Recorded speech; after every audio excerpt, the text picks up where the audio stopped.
Breaking right now, the British royal family mired in one of its biggest crises in history. Shockwaves are tearing through the monarchy after an unprecedented decision from King Charles changed everything overnight.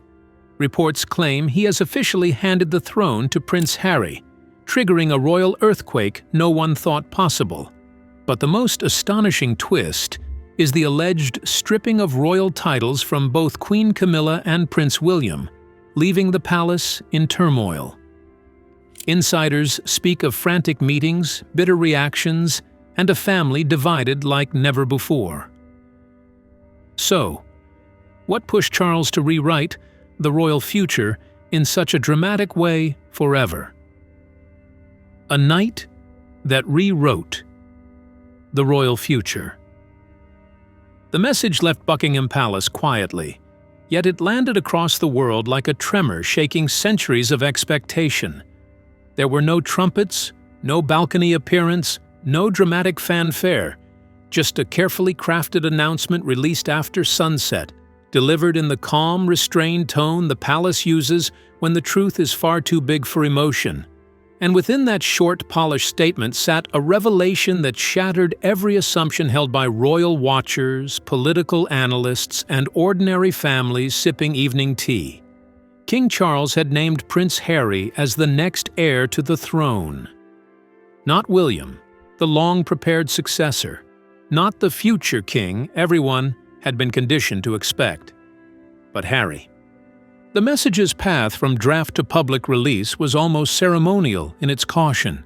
Behind thick wooden doors, advisors had weighed every word.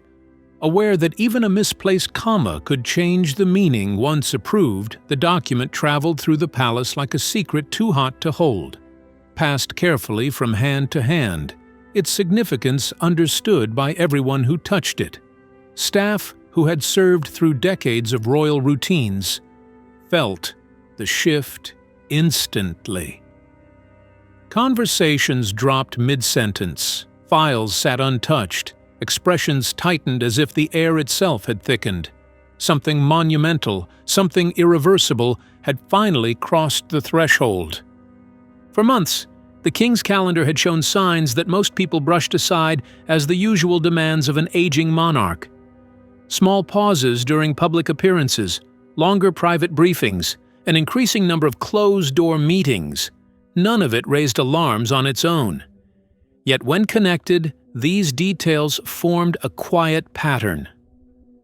The king was wrestling with time, responsibility, and the legacy he would leave behind. Still, no one, inside or outside the palace, imagined this outcome. This wasn't retirement. This wasn't surrender. It was a deliberate change of direction, a conscious choice to place the crown on the head of the younger son. Inside the palace, the moment the decision became official felt like a sudden storm sweeping through a windless afternoon. Advisors revisited strategies that had seemed straightforward only hours before documents were rewritten, plans restructured, protocols rechecked. Analysts tasked with forecasting royal transitions found themselves in completely uncharted territory. Even seasoned officials, people who had witnessed the passing of monarchs, coronations, and constitutional adjustments, stood in disbelief. There had been no hints in speeches, no quiet comments at public events, no subtle gestures pointing toward this break from tradition. Beyond the palace walls, the reaction erupted instantly. News outlets scrambled for context. Social media timelines flooded with disbelief, excitement, and shock. Commentators grasped for explanations. But inside Buckingham Palace, the emotional weight of the decision overshadowed every outside opinion. This was not merely a title adjustment. It was the reimagining of the monarchy's future, crafted by a king fully aware of the historic consequences. At the center of it all lay one direct, unmistakable truth. King Charles had chosen Harry. No excuses, no hidden reasoning included in the statement, just a clear, unshakable decision that would reshape tradition, family dynamics, and national expectations.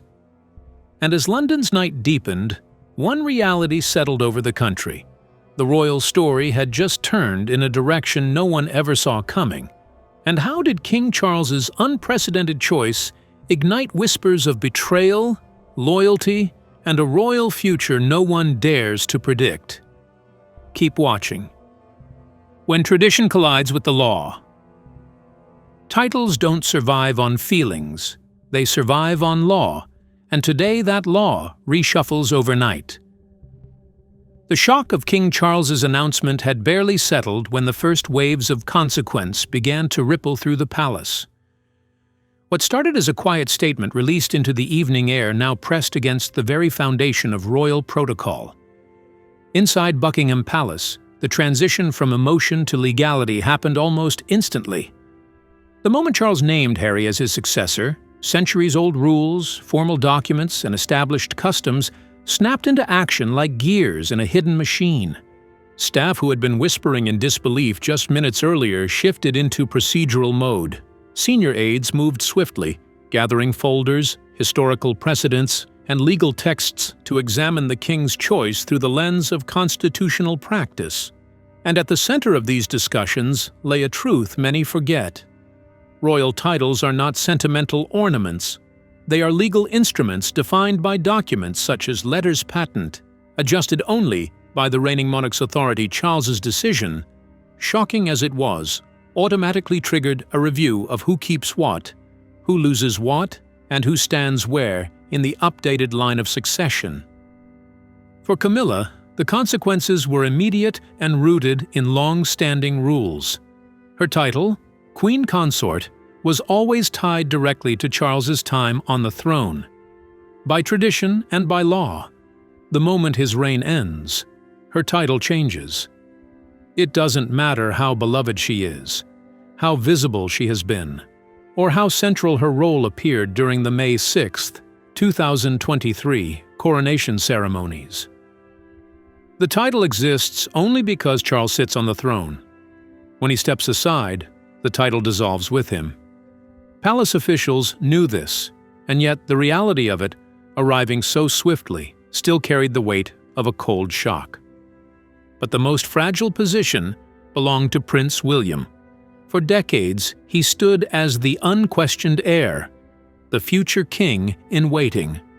His role was so deeply woven into public expectation that it seemed unshakable. Yet, in a single announcement, that certainty evaporated. In this new arrangement shaped by Charles's decree, William's status must be formally re-examined. Titles such as Prince of Wales, Duke of Cornwall, and all associated privileges exist under the authority of the reigning monarch.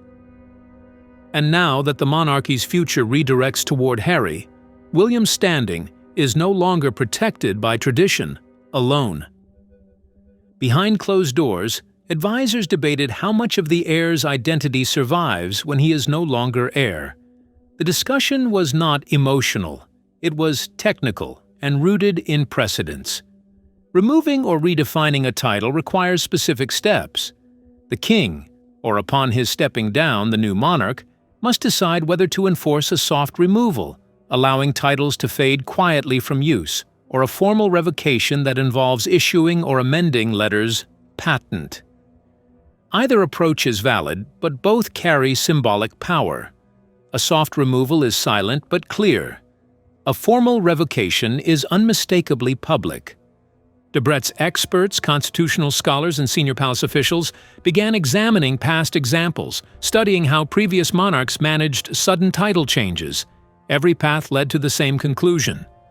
In a situation where a sovereign intentionally bypasses the traditional heir, the titles attached to that heir cannot remain untouched. The machinery of the monarchy must be recalibrated, and William's position, once unquestioned, now stands under review.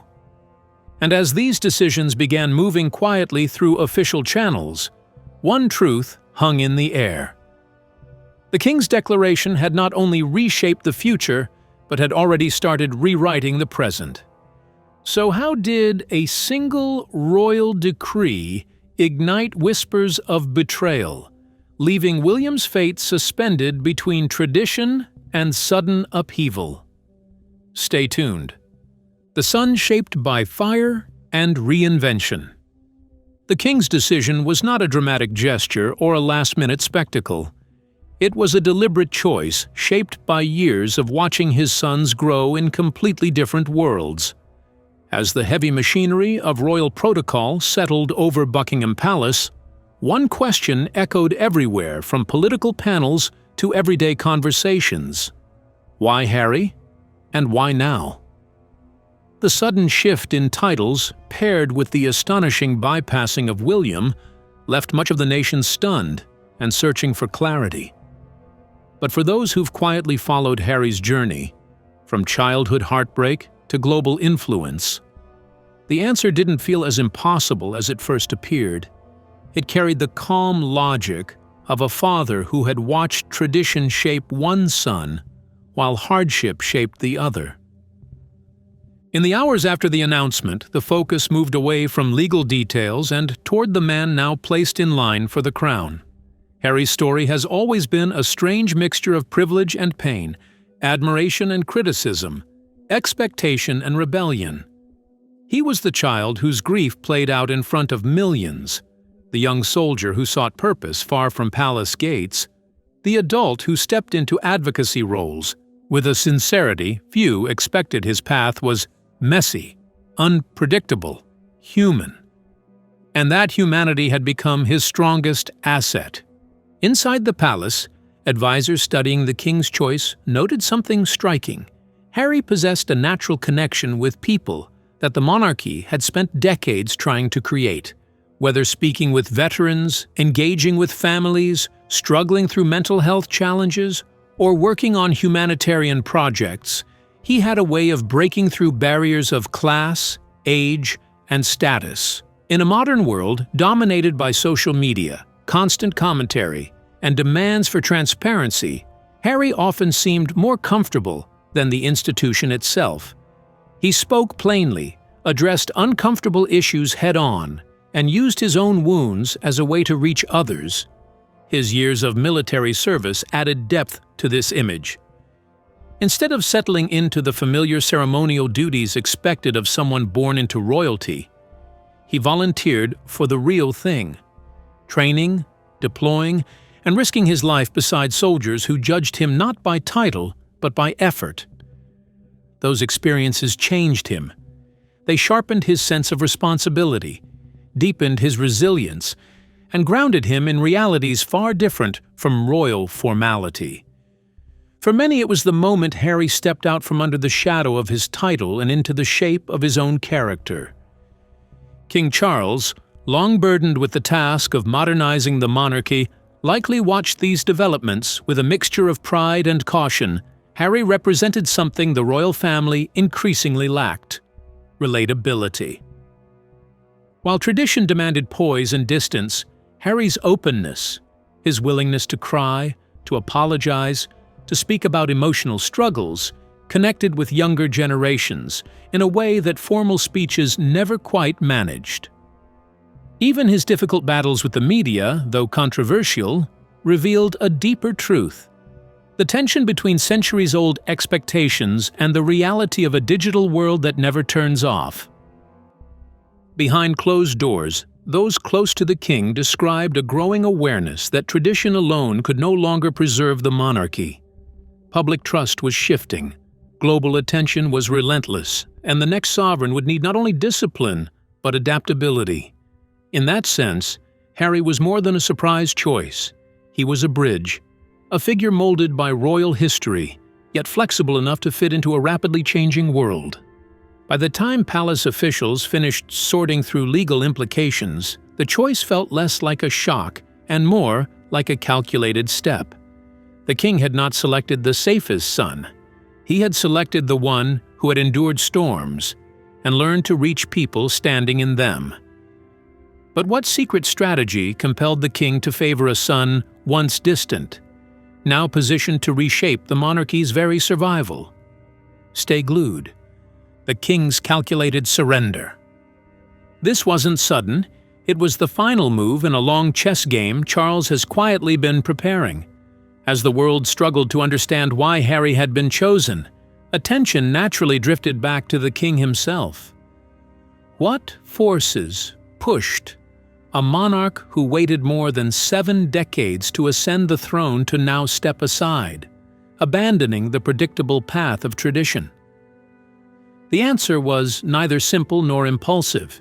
It was the result of years of reflection, quiet worry, and a growing realization that the future of the monarchy demanded more than ceremonial continuity.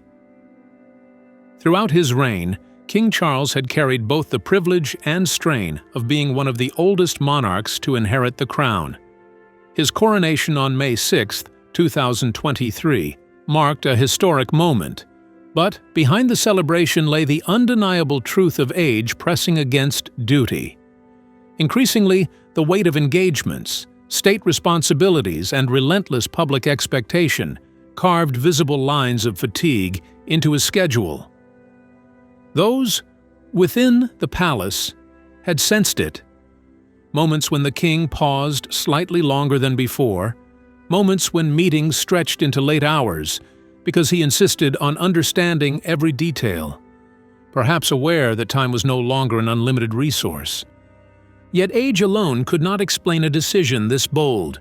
What truly pushed Charles toward stepping down was his long-standing belief that the monarchy had to evolve or risk fading into ceremonial irrelevance for decades. Even before becoming king, he had spoken privately about the need for a leaner, more agile royal structure, one capable of speaking to younger generations. He understood that public trust was no longer automatic, and that every aspect or a stum say brave, every statement, every misstep could echo across the world in seconds. The institution needed a leader who not only carried the dignity of tradition, but also the instincts of a modern communicator. And this is where Harry's image, shaped by hardship and public reinvention, intersected with Charles's deepest worries. The king had watched both his sons navigate the increasingly harsh glare of global attention. William followed the path expected of an heir, steady and structured, while Harry's journey, though turbulent, revealed a willingness to confront issues many royals avoided: mental health, veterans' well-being, global inequality. Harry spoke to subjects that resonated beyond the polished walls of ceremonial halls. To some, he was unpredictable. To Charles, he possessed rare authenticity. Beneath the constitutional reasoning also lay a quieter, more personal struggle. Charles's relationship with his sons had seen its share of conflict, distance, and healing. As observers debated the political implications of bypassing William, the king himself may have been wrestling with the emotional cost of leaving unresolved fractures to the next generation. Choosing Harry was not a rejection of his elder son, but an attempt, however risky, to unite the monarchy with the modern world through someone who understood its pain points from the inside. For a long time, Charles had carried a fear that the monarchy might become static, a symbol preserved, but not alive. He remembered eras of public disillusionment and moments when the institution seemed to stand on fragile ground. Watching global opinion shift and younger voices grow increasingly skeptical of royal relevance, he knew the old blueprint could no longer serve.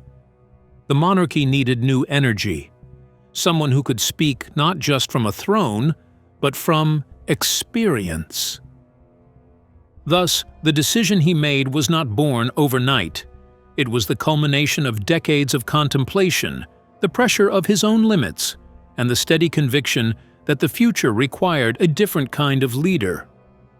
And, in the quiet corners of Buckingham Palace, as advisors pieced together the implications, it became clear that Charles's choice was not only a step back, it was a deliberate attempt to push the institution forward.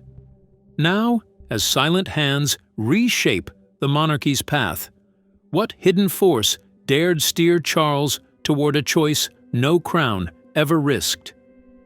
Stay with us. The quiet machinery behind royal erasure. There's no dramatic courtroom showdown, just ink on a patent and the press stops saying their names. After Charles's deeply considered decision to step aside in favor of Harry, the emotional weight of the announcement quickly gave way to the cold, methodical processes that govern the monarchy. The transition was not marked by shouting or conflict, but by documents, signatures, and protocols set in motion long before any human heart had time to adjust. In the stillness that followed the king's declaration, the machinery that decides status and identity began to turn. The first shift came with Camilla. Her role as queen consort was always directly tied to Charles's reign, and no matter how central she appeared during the coronation of May 6, 2023, the title existed only because Charles wore the crown. The moment he stepped down, her title dissolved, not through debate, not through public ceremony, but through the automatic effect of constitutional tradition. The palace understood this well. Advisors noted it calmly, almost clinically, as they reviewed historical precedents. A consort's role ends when the sovereign's ends. No petition, no appeal, no exception. But William's case was more delicate, more painful, and far more complicated. For years, he had been the visible heir, shaping his public role around expectations that seemed immovable. Yet once Charles bypassed him, every title associated with his position fell into question. The Prince of Wales, Duke of Cornwall, and even specific styles and privileges that signaled his status were suddenly out of alignment. Titles in the royal family are not simply inherited by habit. They are given, defined, and sometimes removed through formal mechanisms known as letters patent. And now, those documents had to be revisited. Within the Privy Council offices, thick folders containing centuries of legal tradition were placed on tables. Advisors flipped through examples of past revocations, including the well-known case from 1936 involving Wallis Simpson, who never received the title Her Royal Highness after Edward VIII abdicated. These precedents provided guidance on how titles could be restricted, softened, or fully withdrawn. The palace needed to decide whether William's titles would fade quietly, a soft removal achieved by simply not using them, or be formally altered through an updated patent, making the change official in public. Soft removals create a slow disappearance. The press stops using certain titles. Official documents avoid them, and gradually, they fall out of circulation. Hard removals, however, leave no room for doubt. A letter patent, signed by the reigning monarch, clearly outlines which titles are revoked, reassigned, or redefined. With Charles stepping aside, the authority now rested with Harry, whose decisions would shape the royal landscape going forward. This process extended beyond words and ceremonial forms.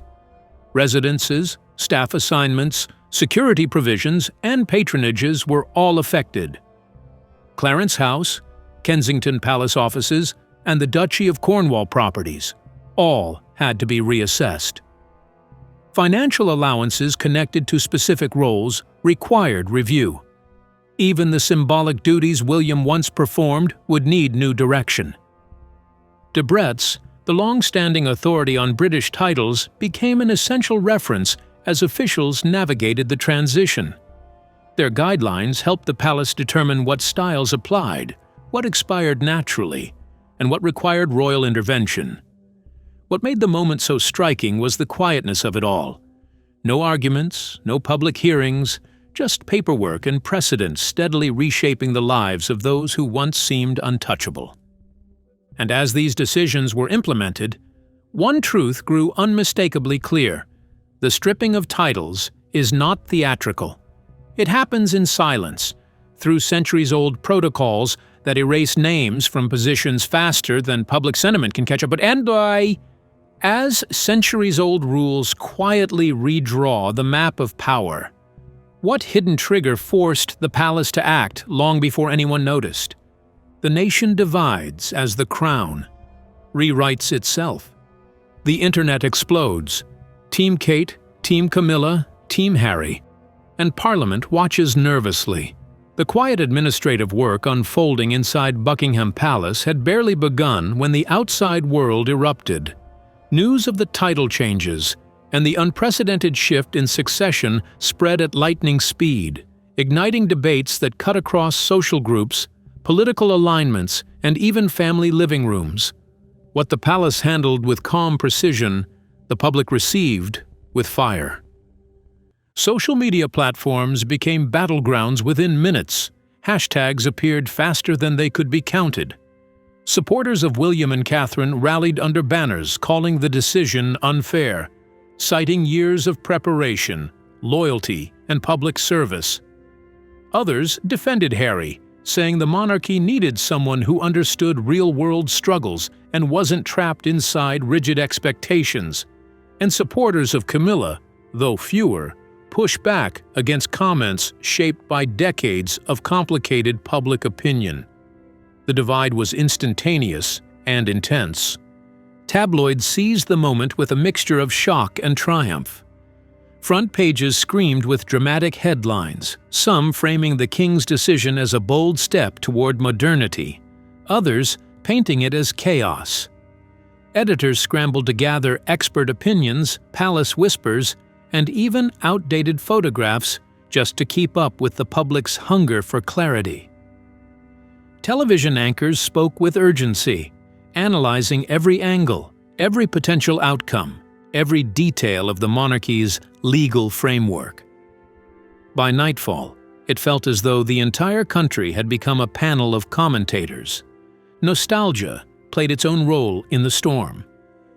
Images of Princess Diana resurfaced across platforms, shared by users who saw echoes of her presence in the sudden rise of her younger son, old footage of her warmth, activism, and heartbreak mixed with current debates, creating a wave of emotion that complicated the political and constitutional implications.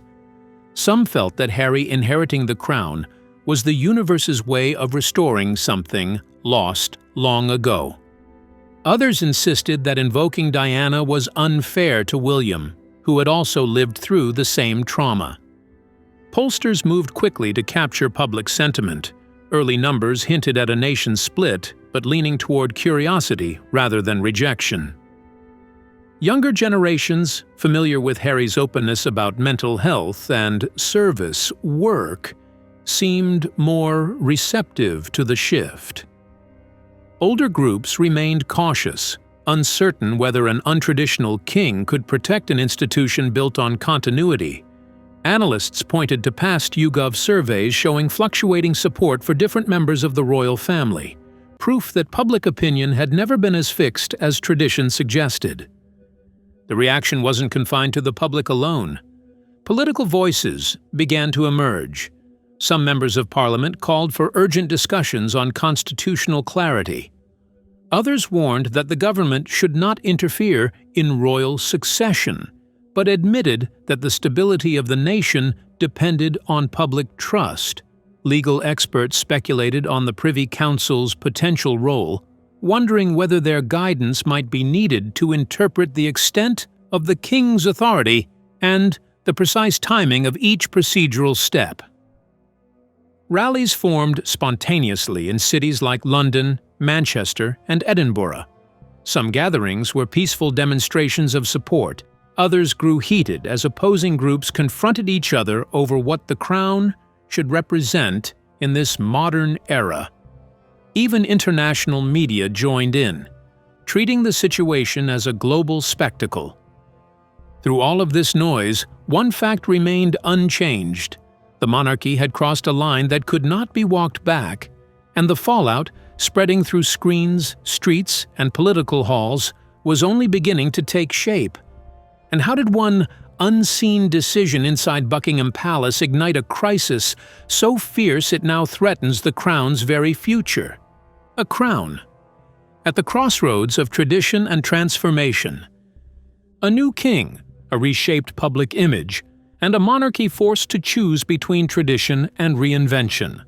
As the shockwaves of public reaction continued to ripple across social platforms, newsrooms, and parliament, attention gradually shifted toward the question that would define the next chapter of the nation's story. What happens now? The outcry, the cheering, the confusion. All of it pointed to something deeper than a simple change in titles. The monarchy was entering a new era, one shaped by a figure whose life had unfolded both inside and far outside the palace walls. With Harry poised to take the throne, royal duties would inevitably transform. His long-standing focus on mental health, veterans' welfare, and humanitarian outreach hinted at a monarchy less centered on ceremony and more on connection. Traditional engagements, charity galas, state visits, ribbon cuttings would still exist, but observers predicted they might carry a different tone. Under Harry's leadership, even familiar events could become platforms for candid conversation, global cooperation, and advocacy rather than polished formality. Some welcomed this shift, seeing it as a chance to breathe life into an institution often criticized as distant. Others worried it would erode the mystique that once protected the crown. Internationally, Harry's global recognition and unconventional path made him both a risk and a remarkable asset. His ability to command attention across continents could elevate the monarchy's presence on the world stage, especially among younger audiences. Yet the same visibility that made him relatable also made him polarizing. Diplomats and analysts speculated that world leaders would adapt quickly, while certain Commonwealth nations, already questioning their ties to the crown, might accelerate discussions about constitutional independence. The monarchy's stability abroad would depend on how effectively Harry balanced approachability with the gravitas expected of a sovereign. Within the palace, the transition carried quieter, more personal consequences. Camilla's role, now shifting into the traditional status of Queen Dowager, would move to the background. Her public schedule would shrink, her patronages reviewed, and her visibility softened. The debates surrounding her over the years ensured that her legacy would remain complex, shaped by both the challenges she faced and the resilience she displayed. Historians would continue to analyze her life with the same intensity they applied to royal figures of the past, weighing private realities against public judgment. William, meanwhile, stood at a crossroads of his own. Once the face of the monarchy's future, he now faced the delicate process of redefining his public identity, whether he kept certain ducal titles or stepped into a lower-profile role depended on decisions yet to be formally outlined. His legacy, once predictable and firmly anchored, now drifted into uncertain territory. Some believed history would view him with sympathy, as a man caught in the shifting tides of royal evolution. Others argued that his steady, dutiful presence could still shape public service in meaningful ways, even without the crown. As these personal transformations unfolded, one question lingered over the nation. Would Harry's monarchy heal the divides awakened by Charles's decision, or deepen them further? The answer was impossible to predict. The crown had always existed between two worlds, its ancient roots pulling it backward while the demands of modern society pushed it forward. And now, with a new king stepping into the spotlight, that fragile balance would be tested more than ever. So what do you think? What could this shocking power shift mean for the monarchy's future? Renewal, chaos, or something far deeper? Share your thoughts in the comments. Don't forget to like, share, and subscribe.